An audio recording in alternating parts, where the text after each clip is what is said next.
morning, sir. Thank you so much for granting us this opportunity. We are so inspired by you and it means a lot to us. So, getting started, can you please tell us a bit about yourself? Thank you very much. My name is Dr. Oladimeji, lecturer in the Department of Architecture, University of Ibadan. Let me tell you a few about my background. I attended Amonga High School, Shao, right in my village, for my secondary school education. Then I moved to Oladimeji University of Technology for my BTech in architecture. In the same university, as you all know, that architecture is a 2-tier degree. I have to put in for my master's degree. And after master's degree, I worked briefly for 10 years in private sectors in one of the big consultancy firms in Ilorin, where we had a lot of projects that time. I was appointed as project architect. After working for 10 years, I received a call to join the university to pass knowledge. So that's the few background was. So, as we begin, why architecture? That is a good question. I got that inspiration from my late father. Just like I've told you, I came from a humble background. My late father happened to be a carpenter. Right from my childhood, I used to follow him to site where he works. So I got that inspiration from him.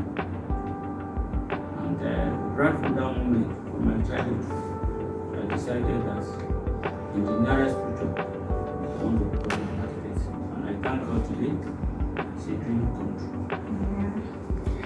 So, the field of architecture is so broad. How were you able to find your niche?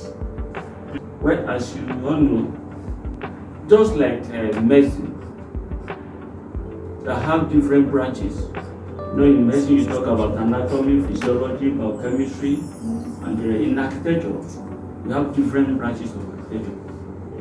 We have landscape architecture, we have furniture design, we have interior design, we have housings, we have architectural science and other.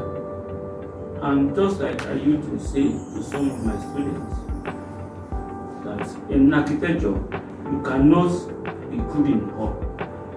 But one aspect that you know that you are better, it's not better, you do it very well, so that you make a very big statement in that aspect. So, we want to ask how we can balance our design and other courses, because design has always been like the main focus of school. I think of every student of architecture is always that once you feel design, you know that is extra year. So many students want to avoid extra year.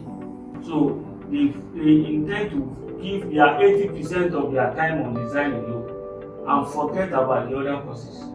And if you want to balance the two, just like I've said before, to do this, you set your priority. Okay, for today, I'm going to spend 6 hours on my design.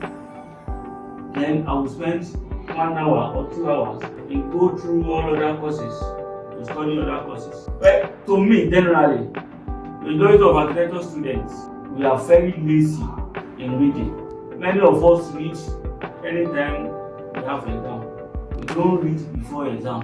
And one of the research that I was into presently, I discovered that the majority of architecture students don't visit the school library. And the library is there for us to study. Anytime you have been taught 1 or 2 things in school, you have the library there to check material, to study further. So, in a nutshell, the best thing for an architecture student is to balance the design and other courses by allocating some hours in studying other courses as well. Thank you. Going forward, what factors do you think we should consider when picking firms for our internship? Going by my experience. Many of us are after money. Many people will look for a firm where they can get money. But I want to tell you categorically that at this stage, it's not money you need. You need the experience. The experience you gather this time will earn you more money in the future. So, for those that want to go for their internship, I want to advise them in their own interest. They should rather pick architectural firm where they will be able to gather enough experience. Even the firm will not be paying them, look for experience first. It happened during my own time too. No, lo and behold, many of my friends in school then, some have it in construction company. When you are paying them 10,000, 20,000, we are talking about 20,000 about more than 20 years ago. You know, 20,000 of more than 20 years ago is like we are talking about 200,000 now. But I choose to go to a place where I can learn, where I can gain more experience. And I went there for my internship without collecting kobo. But at the end of the day, after the program, I discovered that I came out better than some of my colleagues that went for money. So I want to encourage you, I want to advise you. When you want to pick a placement for your internship, especially the 300 level that are going to IT, please choose where you gain more experience. Thank you. So, tips that can help us do better in our career progression. Let me say this. There is this one thing that the worst architects best plan. Every student of architecture have their place in architecture. Either you are the best in your class, you are the good in your class, you are the worst in your class. I want to encourage you as a student of architecture. Architecture is not about grades. Some do say if you don't have first class, you don't have 2-1. You don't look at your grade, your level of passing architecture. What can you offer after your education? You know, architecture is a practical course. That is what we are after. I have a lot of friends that graduated with our class and they are doing better today. They are employers of laborers. Many of them are into real estate. It's not like some faculty that I will not mention their name again. That if you have for class or if you have pass, you cannot make it. Architecture is not like that. And I want to encourage you, all my students. You need each other. Fortunately, not all of you will practice architecture. But one way or the other, you have something to do with architecture. Some will be in politics. You can lift yourself up. Some will be in academic just like me, imparting knowledge. I want to encourage you and I want to advise you. Commitment and dedication, make it your goal. And if you do that, sky will be your beginning. Thank you so much. So, in the case of students that are not financially buoyant, what do you think they can do to meet up with financial requirements? Thank you. Well, you know, our core is so marvelous.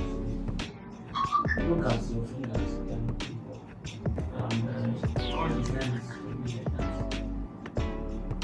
And that is why we have different students with different backgrounds. Some come from rich family, some from the poor family. I think if you are a student and you know your background, that your parents are not financially buoyant to take care of your needs, you can decide to support your parents. And how can you support your parents that will not really affect your academics? I know some of the students, even during our own undergraduates, that job to do for them, and from there they can make can earn some money to further to take care of their needs academically. And again, the essence of architectural graphics and freehand sketches is to assist you.